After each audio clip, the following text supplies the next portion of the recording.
Hit Radio. To infinity and beyond. Rubrika Kinofilai pristato GO3. Vienintelė televizija, kurios pakanka. Karščiausias vasaros realybės šou Tobulas mečas kartu su Godo problema jau nuo birželio 17 dienos tik per GO3. Justas Pačinskas prisijungia prie mūsų dabar iš viso trijulę Kinofilų rubriką apie filmų serialus. Tikėtina, kad galbūt kažką sužinosite naujo, ką žiūrėti, ko galbūt nežiūrėti. Labas, Justai. Labas. Didžiausias dalykas, kuo sudominsim, tai yra pats baisiausias filmas. Justas ką tik iš premjeros, dar kvepintis popkornais. Bet prieš tai aš jums turiu įdomų faktą, kad Hollywoodas yra išleidęs $600 milijonų. 600 milijonų dolerių tam, kad išgelbėtų, grąžintų namo Mattą Damoną.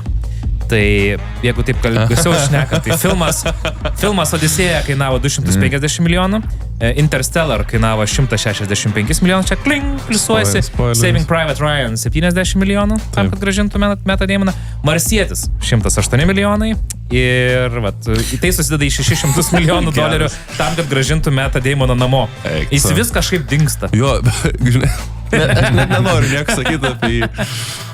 Tiesiog įdomus faktas, kurį radau internete. Nes ta, kas nesupranta konteksto, tai visą laiką filmuose kažkodėl visi gelbė Matt Damoną. Jo, jam kažkas nutinka, reikia gelbėti. Jo, arba jis turi grįžti namo. Ar jūs norite pasakyti, kad Marsietyje yra gelbėjimas Mattas Damonas? Tai jo. Taip. Grįžo į žemę atgal. Maris Mars. Laurinai, kažką...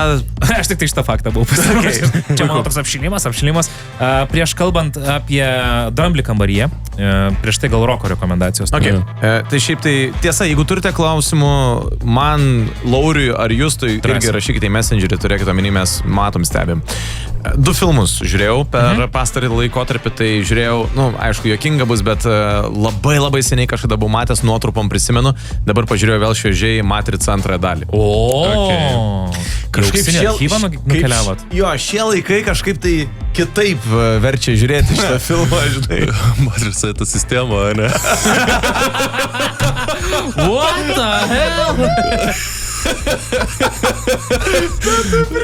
Taip nesitikėjau šitą. Wow. Oi, ne, tiesiog žiūrėjau visai kitaip, nes daug čia dabar yra paskutiniu metu kalbama apie tai, kad mes gyvenam simulacijų, kad čia atrodo, kad gyvenam. Bet koks, iš tikrųjų tai pasakysiu. Tai yra labai keistas filmas. Taip. Pradėkime nuo to, kad, faktas, kad daugumą esat matę, bet labai rekomenduoju pasižiūrėti vėl, kada jau vyresni esate ir kitaip galbūt viską matote. Keistas filmas, siužeto linija tokia, pirmą kartą tikiu, kad žiūrint iš vis gali būti nesuprantama ir sunku ją perkasti. Ir galbūt sunkiausia dalis, tai kadangi tai yra 2002 metų filmas, tai spec efektai, jie pasenę, nors aš suprantu, dėl ko tais laikais visi ėjo iš proto dėl to filmo. Tai va, tai tiesiog toksai galbūt vėl prisiminimas. O antras filmas, kurį žiūrėjau, ir tai yra nūdienų visiškai aktualija, galbūt jau šiek tiek jau net nueinanti, tai žiūrėjau filmą Apex. Dėl ko ir Chemical Brothers Go pas mus ypač groja dabar dažnai eteryje. Jo, tas šokis, tas ir visa kita. Nesinori spoilinti, pasakysiu paprastai. Filmas turintis aštrią siužeto liniją, įtraukiantis to, kad viskas kaip ir prasideda ramiai, vėliau įtampa auga, jinai pasiekia savo viršūnę ir galiausiai filmas baigėsi maždaug taip, kaip tu ir tikėtumys.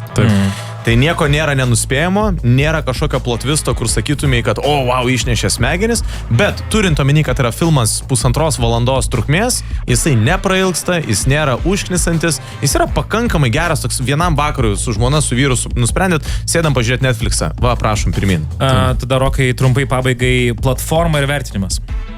Netflixas buvo. Gerai. Vertinimas? Vertinimas, sakyčiau, 7,5 gal į 8 pusę. Dėl muzikinio takelio.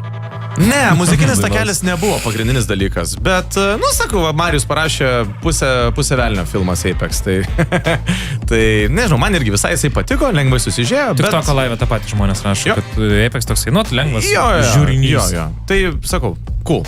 Justai. Taip, tai Laurinai, gal tu turi dar? Aš tai daugiau ne, aš jau viskas perleidžiu jums. Gerai, tai aš tada irgi labai greitai. Tai žiūrėjau per Netflix irgi filmą Ladies First su Borato aktorius Sacha Conan Baron. Ir labai gera šiaip idėja, kur apkeitė žodžių roliam, tokia kaip gaunasi, kaip vos ne kaip Groundhog Day kažkas tokio, apkeitė roliam vyrą su moterim, jie yra savo kūne, viskas tvarkoj, bet tik tais socialinės normos pasikeitė. Pavyzdys, vyrai yra nužiūrimi kaip moteris, vyrai yra striptizo šokėjai pagrindiniai, vyrai yra buhalteris, vyrai yra administratorius, kas dažniausiai atrodo vos ne kaip moterų darbas. Ir žodžiu, visas rolės pasikeitė, kaip moteris pradėjo, tarkim, bezdėti prie stalo ir viskas čia yra gerai. Ir tokia šiaip labai lengva komedija, kur aš tikrai rekomenduočiau, nėra ten kažkas įspūdingo, įvertinimas šiaip 5-8, ką matau į MDB, bet pasaviau 7, nes labai lengva, bet tokia šiaip gera, labai mintį turinti komedija. Tai jeigu norit pasijuokti ir tai pasižiūrėti iš šono, kaip mes atrodom kartais, nu tada tikrai verta iš tikrųjų. Ar eina žiūrėti tą filmą, kai tu matai Boratą kitame vaidmenyje? Taip, jis šiaip labai geras aktorius. Aš neneigiu tikrai. Danielio Radcliffe'o liga vadinamo yra, kuris Once Harry Potter, Forever Harry Potter. Ne, jis tikrai gerai vaidina ir jisai šiaip labai man patinka, kaip jisai komedijos momentus labai gerai perteikia.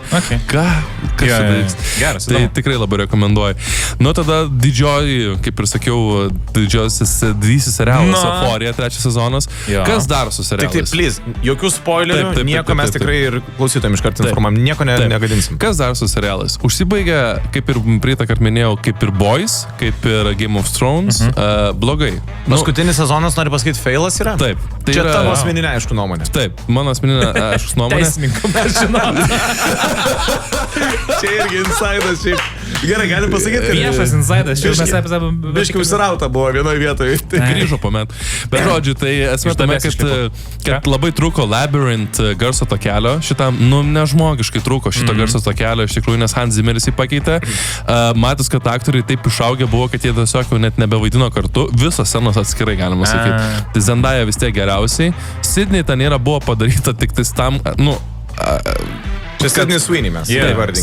Sydney buvo personažas, biški turėjo kažkiek esmėsnai, bet pagrindinė buvo tik tais tam, kad promautintų, reklamuotų OnlyFansus, aš kaip suprantu, ir tiesiog, kad visi galėtų žiūrėti jos krūtis non-stop. O ką tu turi omeny reklamuotų OnlyFansus? Aš kadangi pats nežiūrėjau, nesuprantu. Trailerį tiesiog pirmos serijos. Tai yra modelis? OnlyFans tapo jo modelis. Kaip negerai, Bet esmė tame, kad jinai visą serialą yra seksualizuojama. Tiesiog, kad jinai yra absoliučiai kaip, Stop. Diskusija. Taip. Pamela Anderson gelbėtojas. Ne tam buvo paimta? Ar dėl savo didžiulio aktorinio talento? Jo, bet jinai ten nerodė tiesiog...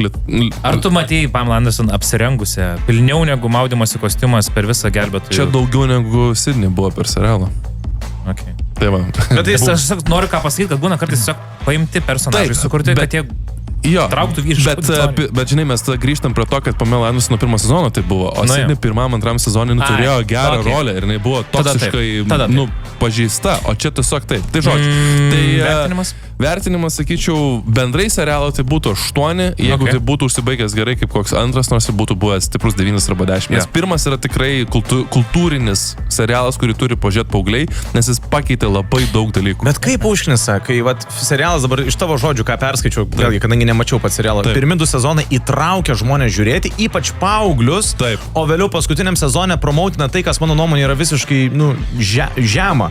Turiu menį OnlyFans visus. Bet vis tiek reiškia, kažkur yra nukrypstama nuo dalykų. Mano asmeninė nuomonė. Sako žema, nors prieš valandą manęs klausė, kada mes susikursim OnlyFansus. Mes turim 2 minutes aptarti didžiausią naujieną, tai yra tai, kas atėjo vakar į kino teatrus, didžiosius ekranus, tai yra pats baisiausias filmas 6. Go. Tai... Galiu pasakyti tik tiek. Šiaip buvo smagus, tikėjausi daug blogiau.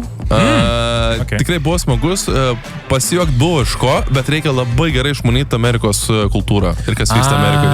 Ten realiai visiškai amerikiečių padarytas filmas yra. Bet labai daug gerų buvo juokų, visokių tų... Spėjau, politinių buvo juokų. Buvo politinių, buvo daug apie juododžius, buvo daug apie LGBT, buvo daug apie visus jų visus jausmus ir panašiai. Ir bet labai gerai gyva yra realiai. Jo, bet aš galiu pasakyti, kad jisai realiai, va čia toks tęsinys antros dalies, kur Veino broliai jau tada nebekūrė. Tikrai jaučiasi tas. Ir buvo keletas tų tokių epizodinių cameos vadinamų, kur žiauriai taip šypsna davė. Tai labai... Spaudė ašarą iš juoko? Ne, bet pasijuokiau. Gaila, nes aš atsimenu, kad aš verkdavau iš juoko pirmas filmas žiūrėjau. Ketvirtą dalyką, kaip Nu, sakiau. va. O ar buvo juntamas tas, ta pagrindinė jų idėja, kad cancelimo kultūrą? Mums tai reklamuota buvo. Jo, jie labai gerai tai iš tikrųjų iš to pasiekė, kur vienas personažas, tarkim, ten pačiam trailerį sako, my pronouns are they, them, ir ten ta scena tokia biški buvo labiau išgrininta vėliau ir taip iš tikrųjų, ačiū Dievui, ten labai gerai susidorojo su to dalyku, nes tikrai jie palėtė visas tas temas, kas visus užkniso. Ir tas iš tikrųjų labai tokia atgaiva ir salė visa pilna buvo ir tikrai juokės ir tokie, kur, čia šitas kaip easter eggus vos nežiūrėtų. Nice. Tai kiek? Aš duočiau kokius 7. Bet kviestum žmonės į salės Tikrai važiuojant. taip. Tam, kad biški savo smegenis galėtų atpalaiduoti nuo to, kas vyksta ir tikrai pasijuokti, nes trūksta. Tai aš manau, kad mums šito filmo, šitos visos sagos filmų esmė yra tiesiog durnai bukai pasijuokti. Jo, tai aš jums skaičius, ne, tai pasižiūrėsit vieni. Vis tiek reikia numesti šitą. Ja. Aš juos skaičiu per TikToką, va, niekur neina. Ir Lauris dar eina, rokelis, ne. Ką tu svaisti šičia? Hasta la vista, baby. Rubrika